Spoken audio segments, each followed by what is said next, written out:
que vous pouvez vous présenter déjà pour commencer? Bah alors du coup, je m'appelle Neil Villard. J'ai grandi en Suisse et je vis en Suisse. J'ai toujours été dans les forêts du Jura dans lesquelles j'ai fait de la photographie. J'ai commencé par un apprentissage de forestier bûcheron. Ensuite, j'ai entrepris des études de laborant en biologie où j'ai continué de travailler maintenant à l'université de Neuchâtel comme laborant en biologie. Et j'ai un temps partagé entre la photo et mon travail à l'université. Et aussi, je travaille pas mal comme père au foyer. La première question, elle est simple. Est-ce que vous vous souvenez de votre première rencontre avec un lynx? Alors ça, c'est sûr. Ma première rencontre avec un lynx, elle ne s'est pas passée par hasard. Ça a été... Je vais revenir vraiment en arrière. Depuis tout petit, c'est un rêve de voir le lynx. J'ai fréquenté ces forêts depuis vraiment mes premiers souvenirs. Et arrivé à mes 20, 21 ans, j'étais vraiment frustré de ne pas avoir vu cette bête qui me faisait tant rêver. Donc j'ai entrepris de voir cette bête, de tout faire pour pouvoir voir cette bête. Et là, à partir de là, il m'a fallu 3 ans pour la voir. Et de fil en aiguille, j'ai trouvé de plus en plus d'indices. Ça m'a amené à une rencontre, mais une rencontre qui était vraiment misérable. Parce que j'ai un ami qui était avec moi, qui est venu une fois au lynx avec moi d'ailleurs. Et 15 minutes après, il tombe dessus, par hasard. Et moi, j'étais sur l'autre chemin, il m'a appelé, il m'a dit « Ouais, viens vite, il est là, il est là ». Du coup, je suis couru comme un fou pendant plusieurs kilomètres pour arriver jusqu'à lui. Quand je suis arrivé vers lui, il m'a dit « Ouais, il est monté, il est là-haut, il est dans les rochers ». Je fais « Bon, moi, je vais essayer de le voir ». J'arrive à monter en haut des rochers qu'il a fallu 40-45 secondes au lynx à monter, et moi, il m'en a fallu 40-45 minutes. Et à partir de... dès que je suis arrivé sur ces rochers, je l'ai aperçu, il était couché, tranquille, posé, mais vraiment pas à couvert, il était dans des buissons, je l'ai à peine vu, à peine entreaperçu, et dès qu'il a vu que je l'avais vu, il s'est levé et il est parti. C'était impossible de le suivre, déjà que là, c'était pas facile de le suivre. J'ai pas pu faire de photos, j'ai à peine pu l'entrevoir, j'étais essoufflé, j'étais fatigué, et là, j'étais là, ok, maintenant, je veux vraiment le voir comme il faut. Et j'ai repris ma quête, et il m'a refallu 3 ans pour le voir et le photographier comme il faut. Et à partir de là, j'ai commencé le début de mes projets. Vous êtes en train de me dire qu'au moment où vous voulez voir un lynx, il vous faut 6 ans pour y arriver vraiment, pour le photographier et d'être... Pour avoir une belle image de lynx, il m'a fallu 6 ans. C'est sûr, je l'ai entreaperçu entre-temps, mais pour vraiment faire une belle image, il m'a fallu 6 ans depuis le moment où j'ai commencé à travailler dessus jusqu'à ce que je le fasse. Mais qu'est-ce qu'il a, cet animal, qui vous fascine tant? Pour moi, le lynx, c'est plus qu'un animal. C'est plus quelque chose de légendaire, de mystérieux. Je le compare un peu à la vouivre qu'on aurait dans le Jura, par exemple. Quelque chose qui n'existe pas, mais qui baigne avec son aura, en fait, l'ambiance d'une forêt, l'ambiance de la nature. Et depuis tout petit, à chaque fois que je me balade dans les forêts qui pourraient accueillir un lynx, j'ai l'impression de pouvoir l'apercevoir derrière chaque tronc, derrière chaque rocher, de le voir sur chaque crête. C'est vraiment un animal qui m'a hanté, qui m'a fasciné. Et qui vous obsède. Obsédé, exactement. Ouais. Parce que du coup, derrière vous, on en a un très bel exemple. On pense à quoi quand on voit dans son objectif cet animal vous regarder un peu comme celui qui est derrière vous là? On imagine qu'il vous regarde. Alors, la photo qui est derrière moi, oui, il me regarde plus qu'il me regarde parce qu'en fait, je n'ai même pas d'affût. Et sur cette photo-là, qui est probablement la meilleure rencontre que j'ai faite avec un lynx, c'est elle qui est venue vers moi en fait à une distance vraiment déconcertante de moins de 3 mètres. Ah là, il y a moins de 3 mètres entre vous et Alors elle? là, sur la photo, non, mais elle a fini sa course à moins de 3 mètres. C'est la distance d'autofocus de mon objectif qui est 3,60 m. Elle est largement venue au-delà de ça. Et je me demandais pourquoi elle vient autant près. Et ça a été vraiment quelque chose de très particulier vu que c'est elle qui a entrepris cette approche. Ce qui est intéressant, c'est qu'on voit dans ses yeux la curiosité, pas du tout l'animosité ou la peur. Elle est belle cette photo pour ça aussi. Non, chez le lynx, c'est vraiment important de comprendre que c'est un animal qui n'est absolument pas agressif, comme on pourrait voir sur d'autres grands félins. Ce n'est pas un animal qui est territorial, qui va avoir un comportement mauvais envers l'être humain. Il n'y a aucun risque. D'ailleurs, j'ai déjà rencontré le lynx à une distance très faible, en train de manger. J'avais mes 2 enfants avec, des enfants en bas âge, qui avaient 1 année et demie et 3 ans. Et même à aucun moment, j'aurais pu imaginer que mes enfants étaient en danger. Ça vous procure quoi ces moments? Il y a quelque chose de fantastique qui est relié au côté société qu'on a actuel et au côté un peu ancestral.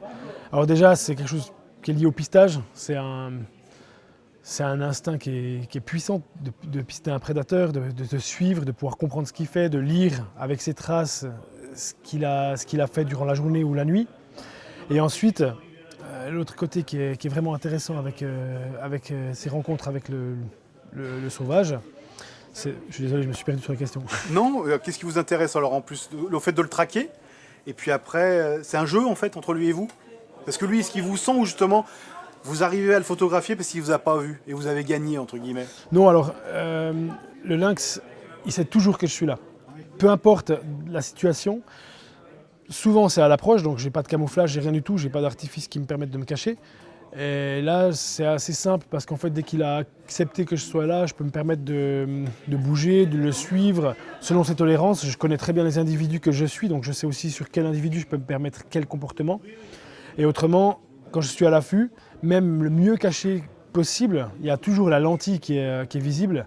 Et à ce moment-là, lui, il est toujours conscient en fait de ma présence. Il connaît tellement bien son territoire, il est tellement attentif aux éléments de son environnement qu'il est toujours au courant de ce qui se passe. En fait, ce que j'ai pas encore compris, c'est savoir si vous étiez un photographe qui était tombé amoureux des animaux ou si vous étiez un amoureux des animaux et que vous êtes devenu photographe pour les photographier. Alors en fait, c'est un peu compliqué parce que c'est les deux en même temps. J'ai aucun souvenir de ma vie de ne pas avoir fait de photos ou de ne pas avoir été naturaliste en fait. J'ai grandi dans ce milieu et vivre en forêt, c'est ma vie. Enfin, j'ai connu rien d'autre de fort que ça. Et c'est vraiment l'élément clé de la personne que je suis maintenant. Dans l'ouvrage Lynx, une ombre en lumière que vous sortez, il y a bien sûr beaucoup de photos de lynx, mais il y a aussi les photos de tous les autres animaux que vous croisez. Mais le lynx, il est au-dessus du lot pour vous.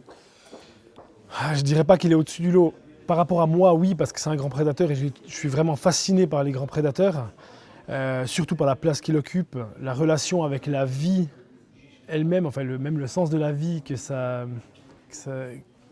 peu compliqué. Je dirais que les prédateurs, c'est noble, c'est l'entité même de la nature, en fait, du sauvage. Et ma relation avec le lynx, c'est pas une préférence pour le lynx ou pour un autre animal, c'est vraiment celui qui me fait vibrer. Par contre, je vois l'importance, quand je suis à l'affût, j'ai toujours du plaisir, un plaisir énorme à contempler même ne serait-ce que des merles. J'adore le merle qui signifie la fin de la journée, qui va chanter les derniers moments des lueurs, enfin le crépuscule qui arrive. J'adore voir l'écureuil qui va chercher ses provisions. J'aime vraiment voir toute la faune. Mais le lynx, c'est vraiment ce qui me fait le plus vibrer à cause de ces relations primitives homme-prédateur. Vous savez combien vous avez pris de photos de lynx? Non, aucune idée. Et vous savez combien vous aimez de photos de lynx? Comment j'aime de photos? Combien vous en avez réussi de bonnes en fait? Ce serait prétentieux de dire que je les aime toutes. Je les aime toutes à leur façon parce que chaque rencontre signifie un moment très important dans ma vie. Même s'il y a eu un grand nombre de rencontres, il y a eu un grand nombre de moments dans la nature qui étaient incroyables. C'est-à-dire que là, demain, vous photographiez un lynx en forêt, vous aurez le même plaisir qu'au début? Alors, sur la photographie, non. Sur la rencontre, oui. D'ailleurs, mon prochain but, maintenant que j'ai plus la pression de la photographie, vu que j'ai fini mes 2 projets sur le lynx, j'ai envie de pouvoir observer le lynx d'une manière différente. Honnêtement, les prochaines fois que j'ai envie d'observer le lynx, c'est d'un point de vue uniquement naturaliste. J'ai envie de prendre mes jumelles et contempler l'animal sans me poser la question sur des réglages matériels, sur me dire que ça va être une belle image, ça va pas être une belle image. J'ai juste envie de vivre un moment intense et puissant avec cet animal sans avoir quoi que ce soit d'autre à vivre derrière. On va faire un peu un point technique maintenant. Oui. Comment est-ce qu'on photographie un lynx? Avec un appareil photo. Mais pour ça, ce qu'il faut, c'est déjà bien connaître son matériel photo. C'est super important parce qu'une rencontre avec un prédateur, avec le lynx en particulier, surtout quand ça fait longtemps qu'on travaille sur le sujet, c'est toujours des moments qui sont assez déconcertants, surtout au début. Donc on a peur de faire faux les réglages, on panique, on a de la peine à se concentrer sur ce qu'on va faire. Donc c'est important de bien connaître son matériel et après de pouvoir quand même vivre la rencontre.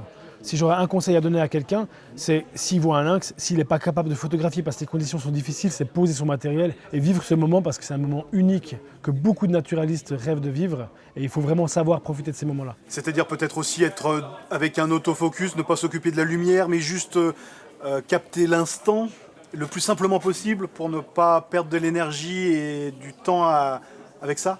Alors, Non. je dirais que c'est pas aussi simple que ça parce que malheureusement le lynx il se présente rarement dans des conditions parfaites de lumière et tout.